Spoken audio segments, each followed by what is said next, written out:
네, 여러분 안녕하세요. 네, 반갑습니다. 자, 오늘 배울 내용은요. 지난 시간에 이어서 1920년대 무장 독립투쟁에 대해서 같이 배워보도록 하겠습니다. 자, 우리가 지난 시간에는요. 봉오동 전투, 청산리 대첩에 대해서 배웠어요. 자, 그 두 전투의 특징은 뭐냐면 독립군이 일본군한테 승리를 했던 것이었죠. 우리가 지난 시간에 배웠던 것이 승리였다면 이번 시간에는요. 패배에 대한 일본의 철저한 복수와 그리고 그 과정에서 겪는 독립군의 시련, 그 시련 속에서 어떻게 극복해 나가는지를 같이 한번 배워보도록 하겠습니다. 자, 청산리 대첩에서 일본이 패배를 하자 바로 일본은요, 곧바로 조치를 취합니다. 자, 이전에는 독립군하고 싸워서 지면은 독립군을 쫓아가서 그 독립군과 이제 독립군을 싸워서 죽이려는 그런 방법을 썼었는데 그렇게 하려다 보니까 봉오동 전투, 청산리 대첩에서 자꾸 패배를 했잖아요. 왜냐면 지형지물에 일본이 부족했기 때문이죠. 자, 그래서 눈에 보이는 족족 다 죽이자라는 계획을 세우게 됩니다. 간도 지역에 독립군뿐만 아니라 독립군이 위장을 했을 수도 있다는 판단에 민간인까지 학살을 하게 됩니다. 그 간도 지역에서 있었던 노란색으로 표시한 부분에서 있었던 학살이 바로 간도 참변입니다. 우리 대한민국 임시정부를 배웠을 때 이대 대통령을 맡았던 인물이자 그리고 민족사학자였던 박은식이라는 사람이 있습니다. 자, 박은식이 쓴 역사서 중에 독립운동 지열사라는 책에는요. 간도 참변으로 한 3,100명 정도가 죽었다고 기록이 되어 있습니다. 자, 눈에 보이는 대로 많은 사람들을 학살했던 사건, 그것이 바로 간도 참변입니다. 자, 이렇게 일본이 정말 야만적으로 우리 민족들을 죽이기 시작하자 이제 독립군들은요 더 이상 간도 지역에 머무를 수가 없었습니다. 그래서 독립군들은 바로 북만주 지역에 위치한 밀산으로 이동을 하게 됩니다. 자, 밀산으로 이동을 해서 독립군은 재정비를 하는 시간을 갖게 됩니다. 선생님이 지난 시간에 설명을 했듯이 이때 당시에 독립군의 군대는요 정말 많은 병력이 있지 않았다고 얘기했지 소규모의 게릴라 전투를 많이 했었다고 했습니다. 그리고 청산리 전투, 그 전에 봉오동 전투, 여기에 참가했던 군대들도 여러 군데가 연합해서 승리했다라고 배운 적이 있었죠. 자, 그랬던 것처럼 여러 군대가 있었는데 밀산이라는 지역에서 대한독립군단이라는 군대로 여러 군대들을 통합해서 하나의 군대를 만듭니다. 그것이 바로 대한독립군단입니다. 북간도 지역에 있었던 홍범도의 대한독립군하고 좀 헷갈릴 수 있습니다. 자, 대한독립군단이 있었다. 서일이라는 인물이 우두머리가 돼서 만든 조직이 대한독립군단이다. 교재에 없는 내용이니까 필기하면서 보도록 할게요. 자, 그런데 더 이상 밀산 이 지역도요 안전하지 않은 거예요. 일본군이 추격이 오고 있어가지고 독립군들은 다른 지역으로 이동을 하게 됩니다. 자, 어느 지역으로 가냐면 선생님이 지난 시간에 만주 지역이 어느 나라 땅이라고 했지? 중국 땅이라고 했었지? 중국 땅이기 때문에 뭔가 일본군은 이 만주 지역을 막 들어오니까 더 이상 중국 땅이 아니라 러시아 땅으로 가자라고 결정을 합니다. 자, 밀산에서 출발해서 러시아 이렇게 쭉 하바로프스크라는 도시를 지나서 자유시라는 곳에서 정착을 하게 돼요. 자, 자유시 밀산으로 이동했다가 자유시로 이동하게 된다. 자유시라는 곳으로 이동한 다음에 독립군들은 거기서 이제 재정비를 하고 이제 일본군하고 맞서 싸울 준비를 하려고 했습니다. 근데 이 소식을 들은 일본이 소련한테 이렇게 얘기를 하는 거죠. 이 당시는 러시아가 아니라 소련이라는 표현이 올바른 표현입니다. 자, 소련한테 이렇게 얘기를 합니다. 너희가 만약에 독립군을 받아준다면 독립군이 너희 지역으로 이동했다는 얘기를 들었는데 너희가 만약에 독립군을 받아준다면 그건 우리한테 선전포고하는 거나 마찬가지야. 우린 그렇게 알고 있을 거야 라고 얘기를 합니다. 이 당시에 소련은요 혁명이 일어난 지 얼마 되지 않은 시기였기 때문에 불안정한 상황이었어요. 그래서 일본하고 적대적인 관계를 굳이 만들 필요가 없었어요. 그래서 자유시에 집결한 수많은 독립군들한테 이렇게 얘기를 합니다. 네, 총칼을 내려놓으세요 라고 얘기합니다. 자, 우리가 무장독립투쟁을 하려고 자유시로 갔는데 소련으로 갔는데 소련군이 무장해제를 하라고 얘기를 하는 거야. 자, 이 부분에 대해서 독립군들은 어떻게 생각했을까요? 어떤 독립군은요, 우리가 무장 해제를 해서 소련군하고 편을 먹으면 나중에 그들하고 연대해서 일본군하고 싸울 수 있지 않을까라는 생각을 했던 사람도 있었고, 그래도 우리가 스스로 독립을 하기 위해서 이렇게 독립운동을 하고 있는데, 이렇게 싸우고 있는데 어떻게 우리가 이 총을 내려놓을 수 있냐 하고 저항한 사람들도 있었어요. 그렇게 저항하는 과정 속에서 소련군하고 싸웠습니다. 소련군하고 전투가 있었고 그 과정에서 많은 독립군들이 죽습니다. 한 300명 정도가 죽고요. 그리고 이제 포로로 잡힌 사람도 한 1000명 정도가 됐다고 합니다. 자, 그랬던 사건을 바로 자유시 참변이라고 합니다. 자, 선생님 한번 정리할게요. 청산리 대첩 이후에 일본이 간도 지역에 있는 민간인을 포함한 많은 사람들을 학살했다. 그 사건이 바로 간도 참변이다. 자, 그래서 더 이상 간도 지역에 머무를 수 없었던 독립군은 밀산이라는 지역으로 이동했다. 거기에서 대한독립군단이라는 여러 군대들을 통합해서 만든 큰 군대를 만들었다. 자, 근데 더 이상 밀산이라는 지역도 안전하지 않게 되자 소련으로 이동을 하게 되는데 어디? 자유시로 이동을 했다. 자, 자유시로 이동을 하면서 소련군이 독립군들에게 무장해제를 요구했고 그것을 저항했던 독립군들이 있었고 그 소련군하고 마찰이 있었다.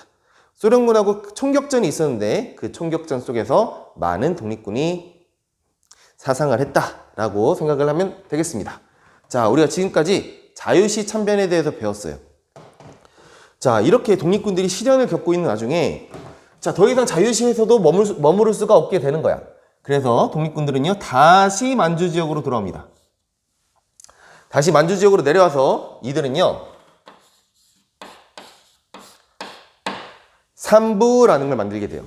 삼부가 무엇이냐면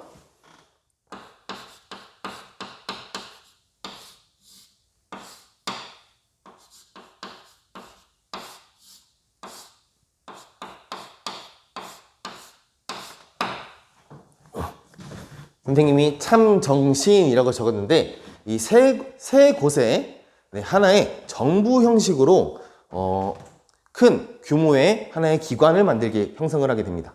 자, 그것이 바로 삼부입니다. 자, 자유시 참변으로 독립군들이 시련을 겪자 만주로 돌아와서 그들이 다시 똘똘 뭉쳐서 삼부를 만들었다. 자, 지금부터 삼부에 대해서 설명하겠습니다. 삼부는 뭐냐? 선생님이 참정신이라고 얘기했는데 참은 참의부라는 기관입니다. 참의부. 정은요, 정의부. 신은요, 신민부라는 기구입니다. 이렇게 참의부, 정의부, 신민부를 합쳐서 삼부라고 얘기합니다. 자, 선생님이 각각 설명을 할게요. 먼저 참의부는요, 어떤 특징을 가지고 있냐? 우리 대한민국 임시정부 배웠었죠? 그 대한민국 임시정부의 직속기관으로 활동을 합니다. 자, 대한민국을 생략할게요. 임시정부의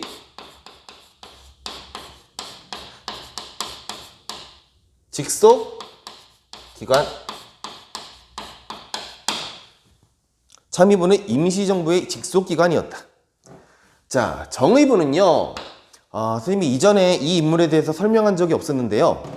지청천이라는 인물을 중심으로 만들어지는 것이 정의부입니다. 지청천이라는 인물에 대해서 간단하게 얘기하면 우리가 1910년대 국외민족운동을 배울 때 서간도 지역에서 군대가 있었지. 신흥무관학교도 있었고 서간도 지역에 있었던 군대. 서로군정서 배웠던 거 기억나요? 네, 그 서로군정서의 사령관을 맡았던 사람이 바로 지청천입니다. 자, 그리고 신민부는요, 우리가 잘 알고 있는 김좌진 장군을 중심으로 해서 만들었던 것이 바로 신민부입니다. 자, 독립군이 자유시에서 참변을 겪고 실현을 당하자 만주 지역으로 내려와서 삼부를 형성한다. 삼부는 참정신, 참의부, 정의부, 신민부로 나뉜다. 자, 이 삼부는요, 특징이 있어요. 어떤 특징이 있었냐면은 하나의 정부 성격을 가졌어요.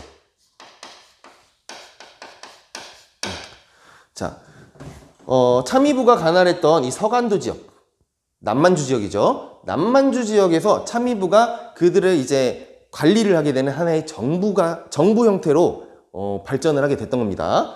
자, 정의부도 마찬가지고 신민부도 마찬가지로 해당 관할 지역의 정부 역할을 했다.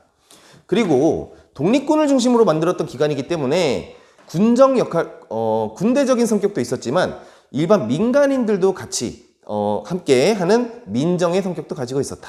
그래서 민정과 군정의 성격을 함께 가지고 있다. 이렇게 두 가지 성격을 가지고 있습니다. 자, 이렇게 3부를 결성했다는 소식을 또 누가 들을까요? 네, 일본이 또 알게 되겠죠. 네, 이 소식을 들은 일본은요, 이렇게 하나의 정부 성격인 참정신 3부가 형성되니까 뭔가 위협적인 거야. 이들이 크면은 자신한테 위협적인 존재가 될 거라 판단을 해서 일본은요, 미스야 협정이라는 조약을 맺습니다. 미스야 협정이 뭐냐면은, 자, 선생님이 다시 물어볼게요. 만주는 어느 나라 땅? 중국 땅이라고 얘기했었지. 자, 만주 지역에도요, 중국의 군대가 있었어요. 그 중국의 군대가 있었는데 이 지역에 있는 중국의 군대하고 그리고 그 당시에 우리나라에는 조선 총독부가 있었잖아. 조선 총독부의 경무총감으로 있었던 사람이 미스야라는 사람이거든. 그 미스야라는 사람과 만주 군벌의 만주 지역에 있었던 군벌의 대장 장쩌린이라는 사람이 있어요. 다른 말로 장장림이라고도 합니다. 그 사람하고 둘이서 이제 조약을 맺는 거야. 내용이 뭐냐면 한마디로 표현하면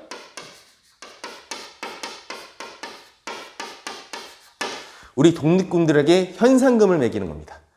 자, 독립군에게 현상금을 매겨가지고 중국 군인들이 우리 독립군을 처리를 하면 이 현상금을 준다는 약속을 하게 됩니다. 그래서 다시 3부가 위태로운 상황이 생기게 됩니다. 자, 3부를 결성했는데 일본의 경무총감 미스야와 중국 만주 군벌이 장쩌린이라고 했었죠. 자, 협정을 맺었던 것이 미스야 협정이다. 자, 그래서 이 3부는요, 다시 어떻게 극복을 하냐면요, 통합을 하면서 극복을 하게 됩니다. 자, 이 3부가 어떻게 변화가 되냐면 크게 두 가지로 합쳐지게 됩니다. 먼저 북만주 지역에는요, 혁신의회라는 기관이 형성되고요, 그리고 남만주 지역에서는요, 국민부가 형성이 된다. 자, 통합이 됐다면은 하나로 통합이 됐으면 더 좋았겠지만 어떤 생각의 차이로 인해서 이렇게 두 갈래로 나뉘게 됩니다. 자, 북만주 지역의 혁신위회가 이제 나중에는 한국독립당이라는 그 아래 하나의 정당을 만들게 돼요. 자, 여러분 3부도 중요하고요. 이 3부가 미스야 협정으로 인해 시련을 겪고 다시 3부가 힘을 합쳐서 통합하는 이 단체들이 매우 중요합니다. 자, 북만주 지역에 혁신의회가 있었고 남만주 지역에는 국민부가 형성이 됐어요. 그리고 1930년대가 되면요, 혁신의회 산하에 한국독립당이라는 정당적 성격을 가진 하나의 당을 만들게 되고요, 남만주의 국민부 산하에는요, 정당적 성격을 가진 조선혁명당이라는 당을 만들게 됩니다. 선생님이 괄호하고서 군이라고 썼는데요, 한국독립당에 해당하는 군대를 한국독립군이라고 해요. 그리고 조선혁명당에 있는 군대를 조선혁명군이라고 합니다. 자, 그래서 괄호하고 군이라고 썼습니다. 자, 우리가 다음 시간에는 뭘 배울 거냐면 이 한국독립당과 조선혁명당, 한국독립군, 조선혁명군이 활약한 1930년대 독립운동에 대해서 배울 겁니다. 자, 오늘 했던 내용을요, 교재를 보면서 한번 복습하고 수업 마무리하겠습니다. 14분. 자, 교재 126페이지 보겠습니다. 하단에 독립군 부대 실현 같이 볼까요? 자, 먼저 간도참변 보겠습니다. 1920년을 경신년이라고 해서 경신참변이라고도 합니다. 자, 배경 볼게요. 봉오동 전투 청산리 대첩에서 패배한 일제의 보복이 있었다. 자, 내용 볼게요. 일제가 간도 지역의 한인에 대해서 밑줄 무차별 학살을 했다. 자, 이래서 독립군들이 어떻게 했다고? 간도 지역을 떠나야만 했다고. 독립군의 이동 보자. 청산리 대첩 이후에 독립군이 어디로 이동했다? 밀산, 동그라미. 밀산으로 이동을 했다. 자, 밀산이란 지역에서 한번 필기해볼까? 대한독립군단이라는 군대를 만들었다. 아, 선생님 너무 교재에 없는 내용도 많이 알려주는 것 같아요. 공부하기 어려워요 라고 생각할 수 있습니다. 자, 근데 시험 내는 데 있어서는 철저히 교재와 그리고 교과서를 중심으로 출제하기 때문에 플러스를 알고 있으면 도움이 되겠지만 교재하고 시험을 위한 공부를 한다면 교재와 교과서의 내용을 꼼꼼히 봐도 충분히 만점을 맞을 수 있습니다. 자, 계속하겠습니다.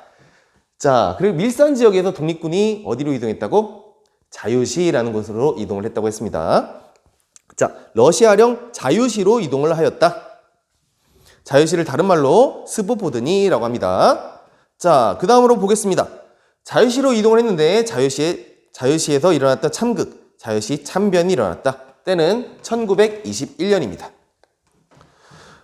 독립군 내부의 분쟁 동그라미 1번 칠까요?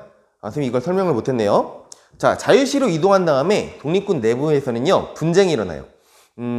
아까 선생님이 얘기했듯이 우리 소련군한테 붙어가지고 우리 나중에 그들하고 연대해서 일본하고 싸우자라는 세력이 존재하기도 했고요. 그리고 또 다른 세력은 우리 소련이 아니라 중국하고 연대해가지고 일본하고 맞서 싸우자라고 얘기하는 두 가지 세력이 있었어. 그걸 상해파 그리고 뭐 소련파 이렇게 나뉘게 되는데, 자, 그들 간에도 갈등이 있었다는 거야. 그게 첫 번째 이유고요. 계속 보자. 2번 러시아 적군과의 갈등 밑줄. 적군이 뭐냐면요, 이 당시에 러시아는 아까 선생님이 이야기했듯이 되게 혼란스러운 상황이었어. 그냥 이해만 해요, 선생님이. 뭐 중요한 내용은 아닙니다. 자, 1917년 러시아 혁명이 일어납니다. 레닌이라는 사람을 중심으로 사회주의 혁명이 이뤄지고, 그 다음에 소련이라는 국가가 1920년대에 만들어지게 되는데, 그러면서 그 혁명에서 성공은 하지만, 그러면서 이제 사회주의 세력이 주를 이루지만, 그 레닌의 방식에 반대하는 자유주의를 추종하는 사람들도 많았어요. 그래서 사회주의를 믿는 사람들이 형성된 군대와 자유주의를 추종하는 사람들의 군대, 그걸 적군과 백군이라고 표현을 합니다. 그래서 그들이 계속 끊임없는 그런 전투를 했어. 그 안에서 일어났다고 해서 내전이라고 표현합니다. 그래서 적군과 백군의 끊임없는 내전이 있었던 상황이었어요. 그 중에 하나인 적군을 얘기하는 겁니다. 자, 러시아 적군과의 갈등이 있어서 계속 볼게요. 내용. 러시아 적군에 의해 독립군이 강제 무장 해제를 요구를 당했다. 자, 근데 독립군이 어떻게 했다고? 이에 저항을 했다고. 계속 보자. 그러자 저항을 하자 수백 명이 희생되었다. 정말 많은 사람이 죽고 한 270명 정도가 죽고요. 30명 정도가 도피하다가 이제 물에 빠져서 익사하기도 하고 뭐 그랬다고 합니다. 생존자 일부는 만주로 귀환을 했다. 자, 아까 선생님이 얘기했던 것처럼 자유시 참변이 일어나자 독립운동가들은 만주로 내려왔다. 자, 계속 보겠습니다. 독립군 부대 재정비 배경. 간도 참변과 자유시 참변으로 약화된 독립군을 정비하고 역량을 강화하려고 노력했다. 자, 다음 페이지 보겠습니다. 3부의 성립 별표. 자, 조직 볼게요. 참의부 1번, 정의부 2번, 신민부 3번 체크할게요. 그래서 참정신 3부가 형성된다. 참의부를 다른 말로요, 육군, 주반, 참의부라고도 합니다.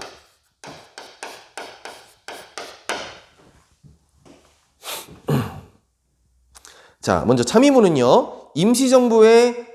대한민국 임시정부에 직속하는 하나의 기관이었고요. 그리고 정의부를 대표했던 인물 지청천, 신민부를 대표했던 인물 김자진. 필기하도록 하자.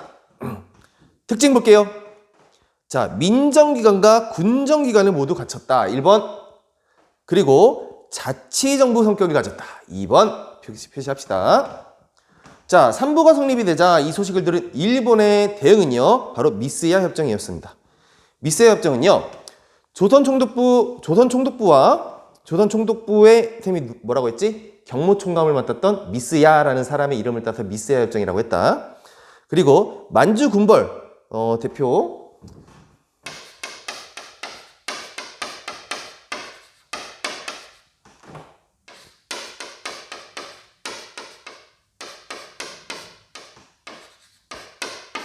장장림이라는 사람하고 맺었던 협약이 바로 미스야 협정입니다. 자, 조선 총독부와 만주군몰 사이에 체결된 협약이다. 독립군을 체포하고 인도하면은 현상금을 주기로 약속했다. 자, 이러자 독립군의 활동이 위축되었다. 자, 그러면서 이 3부가 통합을 해야겠다는 필요성을 느끼게 됩니다. 자, 선생님이 하나만 더 얘기를 하면요. 이 당시가 1926년, 27년 이때거든? 이때 우리나라 안에서는 무슨 일이 있냐면은 민족주의 진영하고 사회주의 진영하고 연대를 하게 돼. 그러면서 이 단체가 형성이 됩니다. 바로 신간회였지. 자, 우리나라 안에서도 민족주의 진영, 사회주의 진영 이런 통합을 하고 있었던 흐름이 있었고요.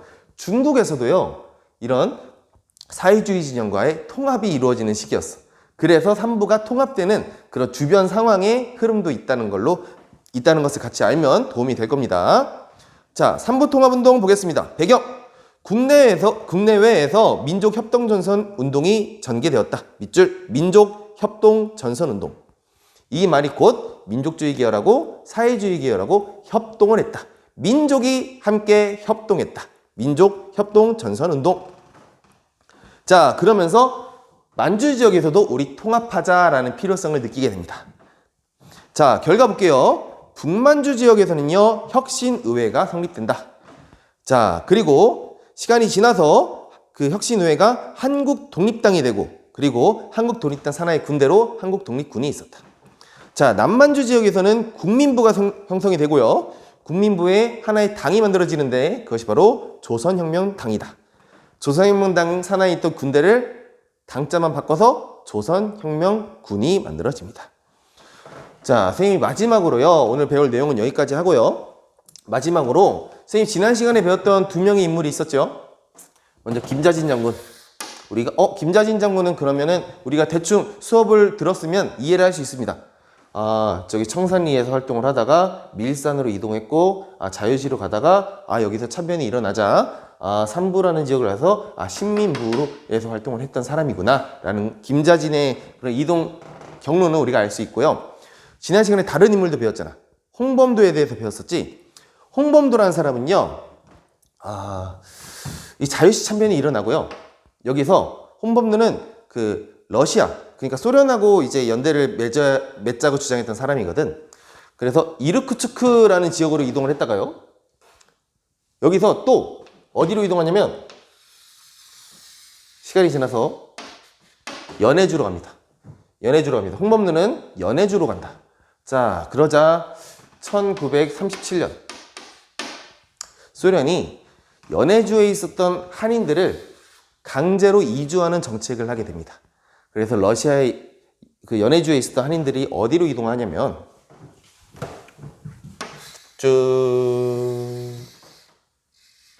이 지도로 표기 못해. 어디까지 가냐면 중앙아시아인 카자흐스탄 지역까지 이동을 하게 됩니다. 자, 어떻게 가? 정말 춥고 먼 지역을 이동을 해서 결국엔 그곳에서 생애를 마감을 하게 됩니다. 자, 오늘 이 정도 배웠는데요. 자, 정말 많은 단체고 여러분들이 공부하기 어려운 단원이라는 거 선생님이 잘 알고 있습니다. 그러나 선생님이 하나 당부하고 싶은 말이 있다면, 선생님이 여러분들이 쉽게 이해하길 하는 바람으로 이렇게 지도를 통해서 이제 설명을 했는데, 이 화살표들을 단순히 암기 차원에서 기억을 할 게 아니라 우리 독립군들이 이걸 다 걸어서 이동을 했거든. 그래서 일본군하고 맞서 싸우기 위해서 걸어서 정말 수천 킬로를 이동했던 그런 우리 선조들을 생각하면서 공부를 했으면 하는 바람입니다. 자, 오늘 수업 여기까지 하겠습니다. 고생했습니다. 안녕.